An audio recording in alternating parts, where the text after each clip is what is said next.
What's up, everybody? This is Sunko, the Korean bro. Today is 2024, February 17, and tonight I got good news.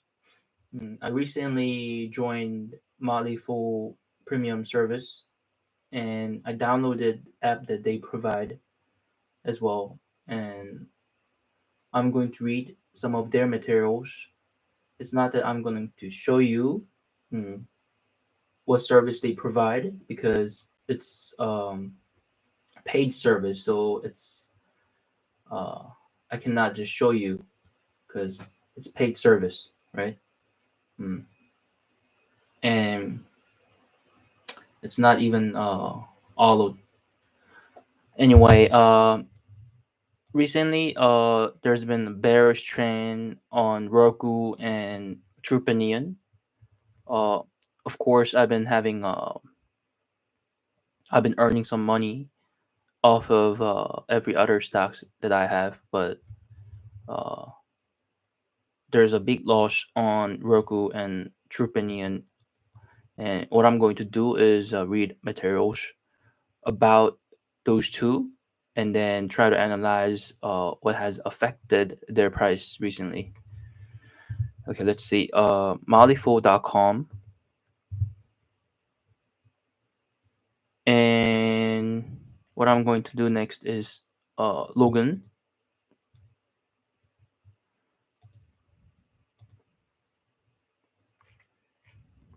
Hmm.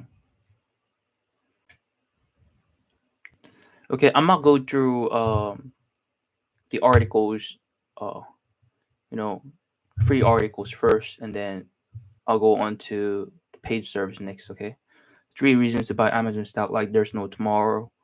Amazon benefits from four key growth tailwinds. Investors are giving AI a lot of attention, and AWS makes Amazon one of the best ways to play this trend.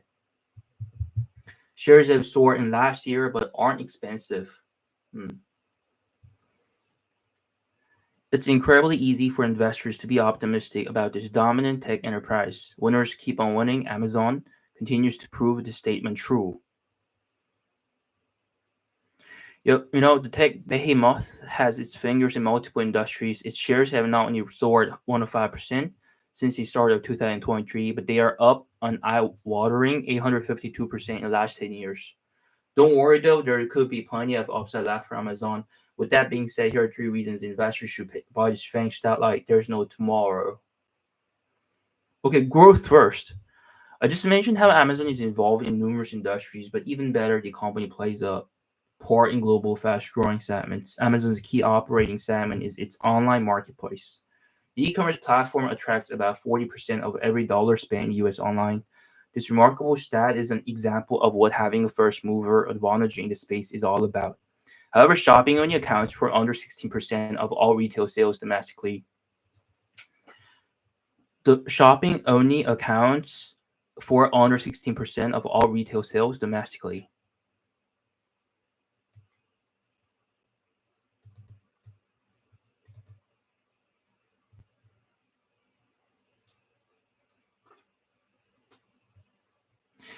Therefore, Amazon is poised to capture a sizable chunk of growth over time. It has the scale and logistics footprint to continue delivering for consumers. There is streaming entertainment. I suspect most people sign up for Amazon Prime due to the fast and free shopping on millions of items. But the service also comes with Prime Video, a top streaming service that commanded 3.3% of daily TV viewing time in the US in December, behind only Netflix and YouTube. The cord cutting trend isn't going away, and fewer households will likely have traditional cable subscriptions in the future. This provides another powerful tailwind for Amazon. Investors might not know that the company is the third largest digital ad company in the world. With a website that attracted 4.8 million visitors in December, management figured out a way to monetize its traffic. Digital ad revenue totaled $14.7 billion in quarter four, up 26% year over year.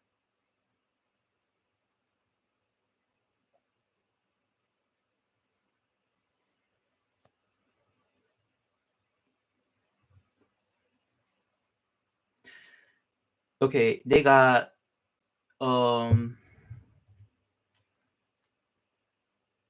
Well, when it comes to online shopping, they comes first because they're pretty much dominant in this place.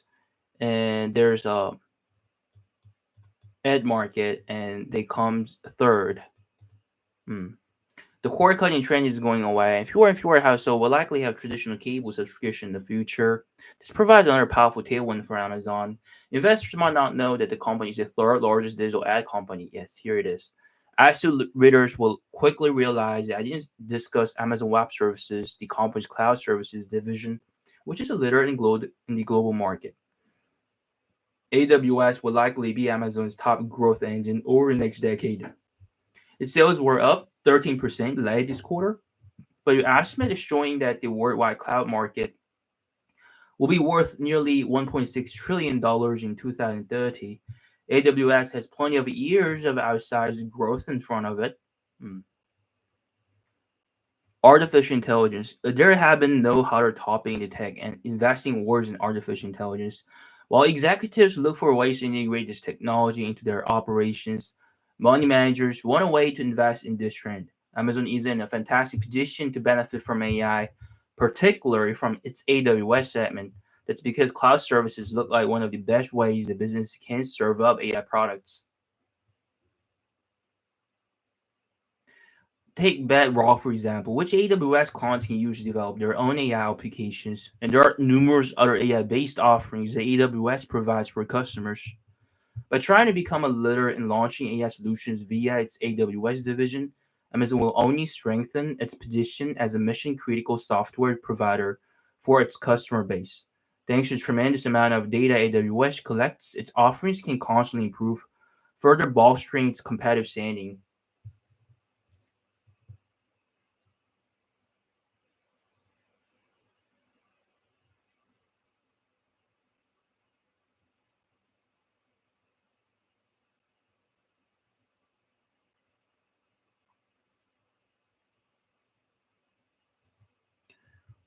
Valuation. The final reason investors should buy Amazon stock, like there's no tomorrow, is because of the valuation. Despite the stock's impressive run last 13 months or so, the valuation isn't too stretched. Shares trade hands today at the price sales multiple of 3.1, which is in line with their trading 10-year average. Hmm. There are many reasons to appreciate the dominance of Amazon's business. Investors have the chance to scoop up shares at reasonable valuation. So Amazon is um, underestimated. Of course, everybody knows its potential, but then its PER, price sales multiple of 3.1, is fairly low compared to average data. So now is a good time for, as an investor, you to buy it. And let's see what a premium page service says about this. Okay, here we go to mollyfood.com, and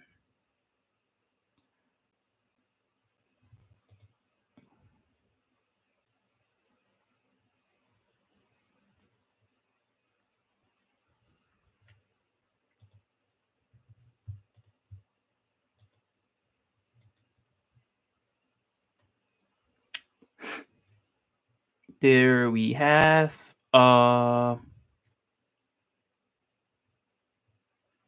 Amazon here.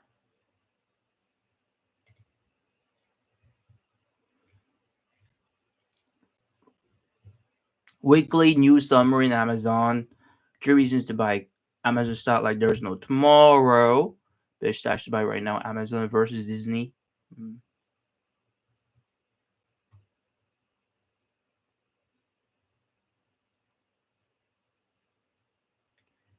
Let's see this one. Weekly news. Okay. Weekly news summary in Amazon. The following summary of recent news for Amazon to help quickly get you up to date on the most important events of the past week. So Bezos' billion-dollar stock sale. It's been a buzzing week for Amazon, especially for its founder Jeff Bezos. Bezos has been on a selling spree, offloading nearly 12 million shares of Amazon stock. The amounts to a whopping $2 billion. It's his first major stock sale since 2021. Investors are keeping a close eye on this move.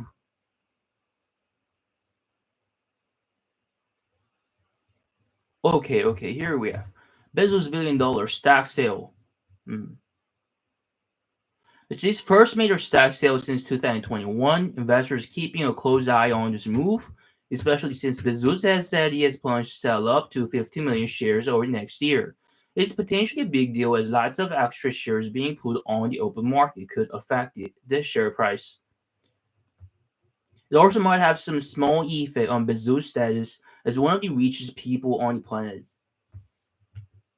Legal challenges over pricing algorithm. Amazon in hot water with a new lawsuit filed last week in Washington state declaiming the company's buy box algorithm favors pricier products. This isn't just a small complaint, it's a proposed US class action suit accusing Amazon of steering customer spend more to boost its own profits.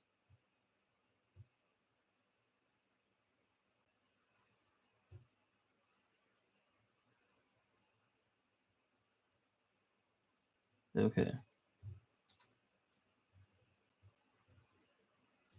A serious allegation that suggests Amazon might be violating consumer protection laws. Okay, this is what I read last time. I looked through Amazon News the other day, and I found that a new lawsuit has been filed, which was about having their pricier products up on list. You know. Hmm. Amazon's Prime Video scores NFL playoff game. Amazon's Prime Video is scoring big with sports fans next season. The streaming service is getting an exclusive NFL playoff game. This is a major play for Amazon, which already shelled out about $1 million a year for Thursday night football rights.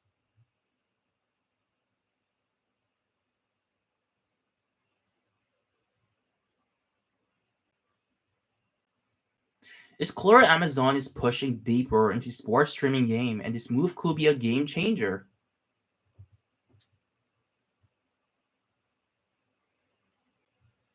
Prime Video scores NFL playoff game. Hmm. Nvidia's market surge in the tech where Nvidia is making waves and threatening to overtake Amazon's spot as the fourth the most valuable US company. Nvidia's stock has been on a rocket ride, adding a massive amount to its market cap as a tight race with Nvidia's value soaring and the market caps for both companies effectively tied at the moment. Amazon's fourth place position is looking less secure, and both companies are only about $5 billion in market cap from overtaking number three Alphabet. Job cuts in Amazon's healthcare units. Amazon announced last week that it's cutting hundreds of jobs in its healthcare divisions. One Medical and Amazon Pharmacy. This news comes shortly after hints from Amazon CFO that more layoffs could be on the horizon.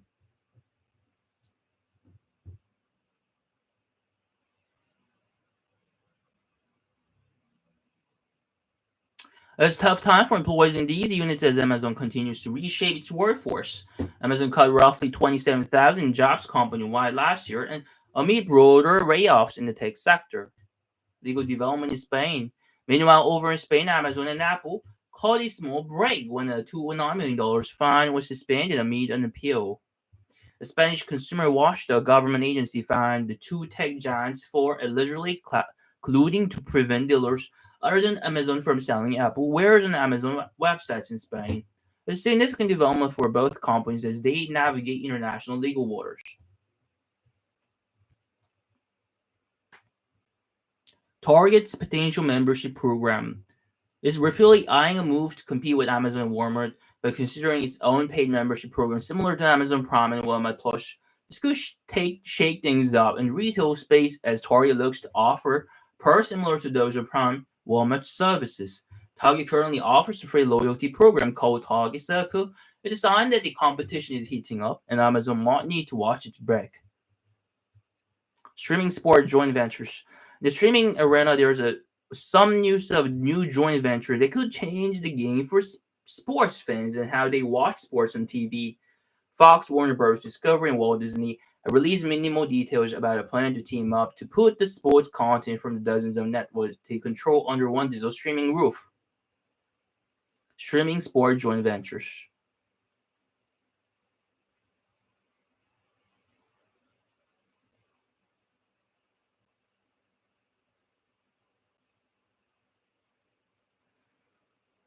This could be a direct response to the changing landscape of TV distribution and Amazon's growing presence in the sports streaming market. Finally, Amazon is rolling out a new AI system named Roku to tell shoppers with their product questions. It's a nifty feature that could make shopping on Amazon even easier, but raises questions about who really benefits from this technology. Critics are concerned that Amazon has a history of steering customers toward products that most benefit Amazon, either because they're more profitable or backed by advertising dollars. As Amazon continues to innovate, it's clear that the company is always looking for ways to stay ahead of the curve and keep customers coming back for more. It just needs to ensure Rufus does it in a way to avoid potential antitrust criticism.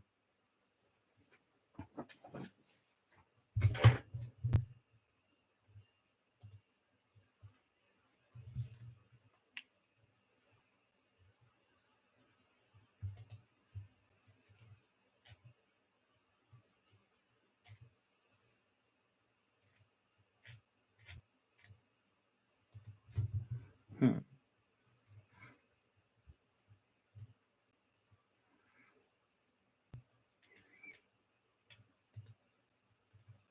Okay, to sum up, so Bezos just sold some of its shares, and there's been a legal challenges over pricing algorithm, and Amazon recently scores NFL playoff game. Nvidia's market surge, so Amazon is completely competing against Nvidia. Job cuts. There's been a big layoff in Amazon. Um, Amazon's new AI tool. So they're rolling out new AI tool. Hmm.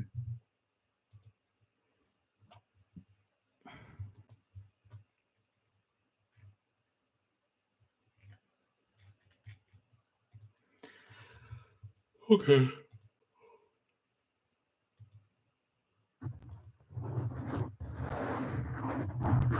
Okay, let's see about Roku here.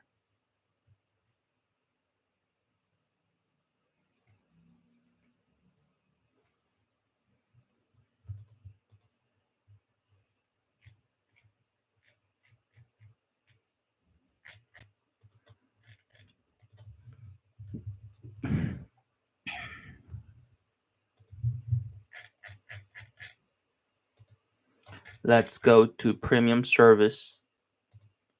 Let's see about Roku. Okay.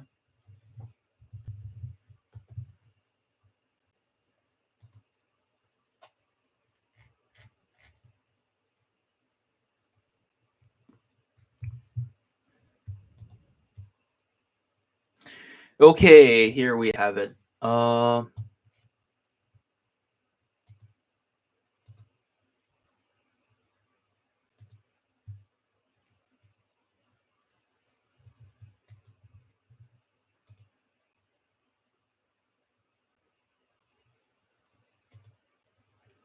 The leading streaming video hub for small TV stumbles on the monetization front. Roku reported disappointing fourth quarter results on Thursday afternoon, exceeded the growth expectations, but an uneven ad market is weighing on its monetization. The stock has still roughly doubled since the start of last year. It's trading sharply higher than it was before posting blowout third quarter results 3 months ago.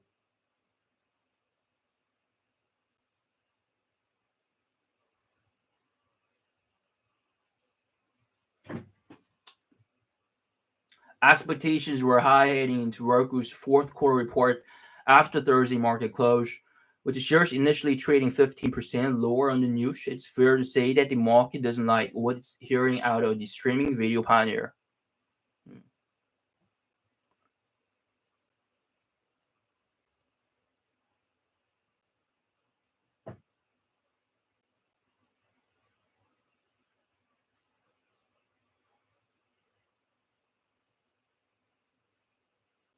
Okay. Mm.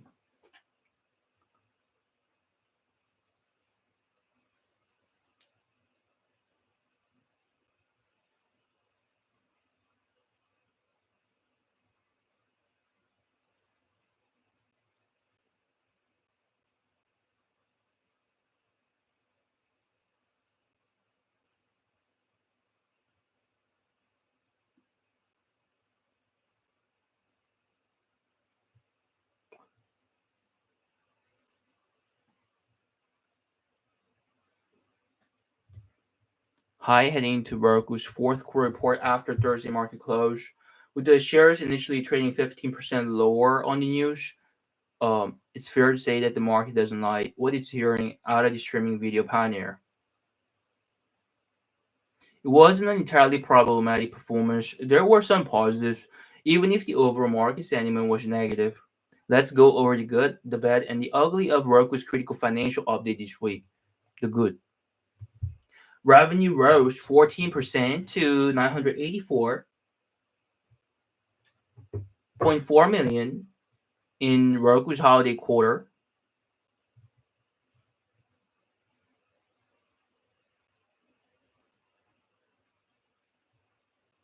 There were double-digit gains for both its platform and device businesses. Roku was targeting just 10% growth.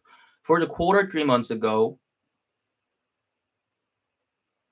analysts were a bit more optimistic, eyeing a 12% increase. It landed well ahead of its revenue expectations.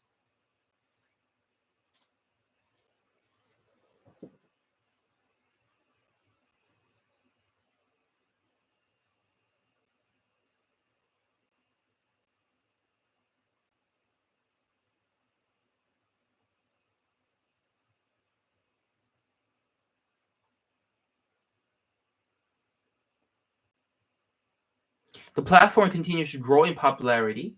Engagement keeps improving, so they're all good sign, right? There are now 80 million active accounts, comfortably ahead of the 75.8 million on its platform just 3 months earlier, and a 14% gain over the past year. Streaming hours soared 21% in that time. Usage outpacing account growth translate into folks spending more time on Roku. Divided 29.1 billion streaming hours by the active accounts, and then by the 92 days in the period, that comes out to an average of nearly 4 hours a day per account. Guidance calls for $850 million in net revenue for the current quarter. It's a sequential dip, but that's not a deal breaker given the seasonality of this business, with device sales spiking in the fourth quarter.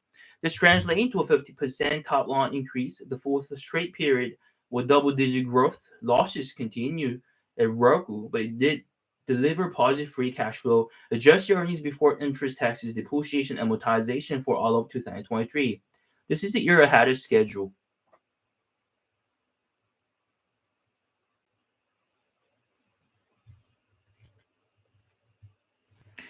Okay, here we have the bad.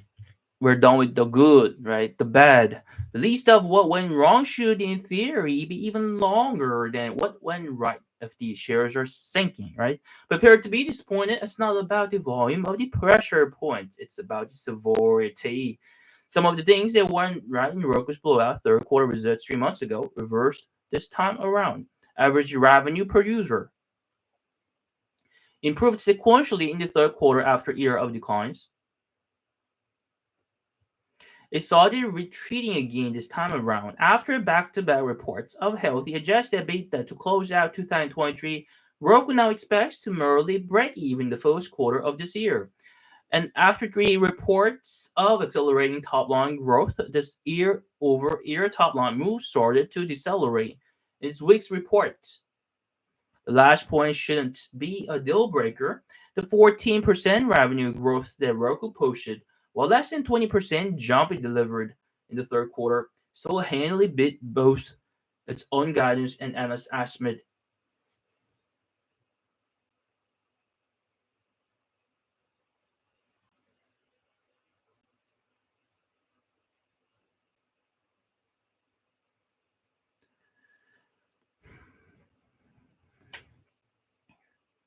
Then now Roku's outlook is for revenue to accelerate slightly to 15% in the current quarter.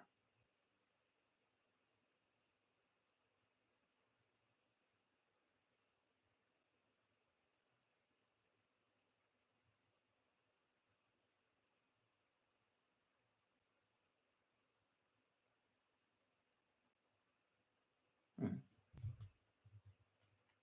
The ugly. On the surface, it doesn't seem fair.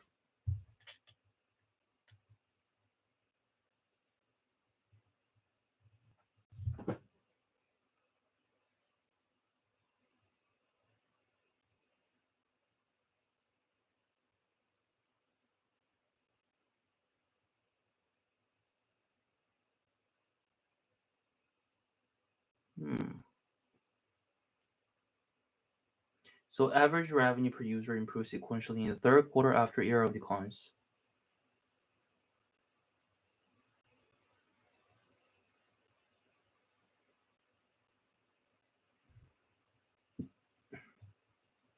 On the surface, it doesn't seem fair. Hmm.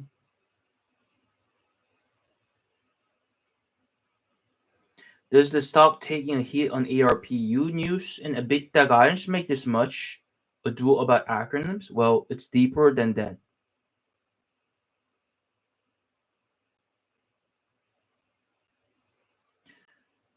ARPU matters because this is a company that historically delivers negative margins on the hardware, and so it can drive a high margin ad revenue in its platform. If ARPU is contracting despite the gains in engagement, it does lead one to question the model's appeal. Okay, so what's concerning is that they were not very profitable on selling hardware, so investors expected that they would gain profit from what is it? Oh, if ARPU is contracting despite the gains in engagement, it does lead one to question the model's appeal. So yeah, that's right. So they were not able to earn some money on hardware, and so that they have to make some money from software, you know. But then it's not as high as they have expected. So investors are concerned about it. Roku warned about the uneven recovery in the ad market. It also laid some of the blame for the downstick in average revenue per user on international expansion, where it's understandably not as proficient as it would be closer to home.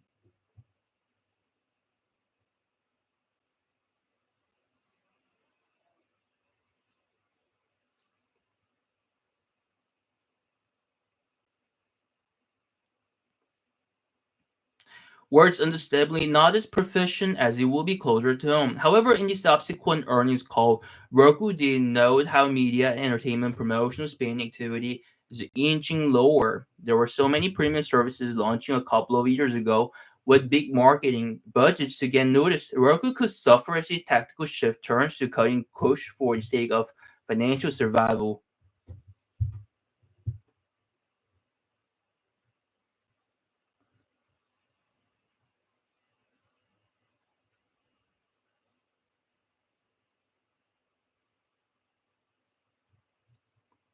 Okay.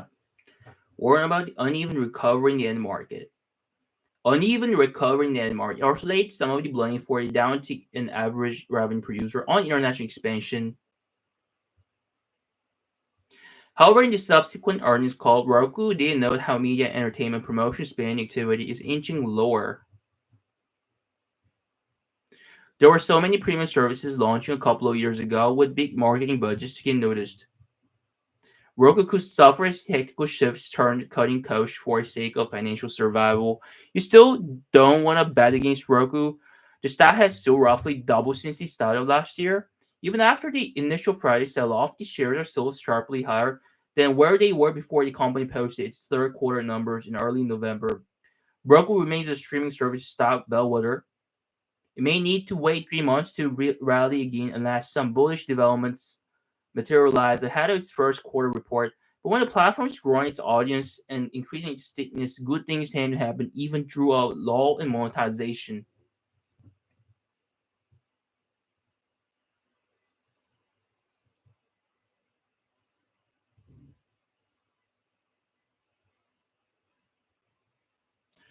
So, although they were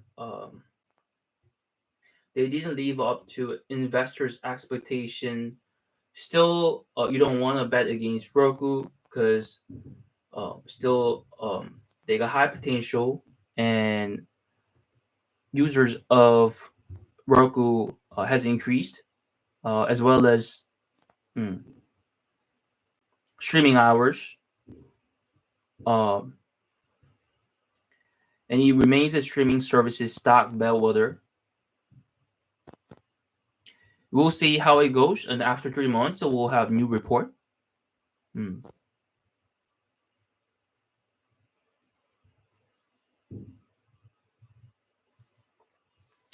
Okay, this is it for today, and I'm gonna see you tomorrow. Okay, it's getting late at night, 12:14. See you. Bye bye.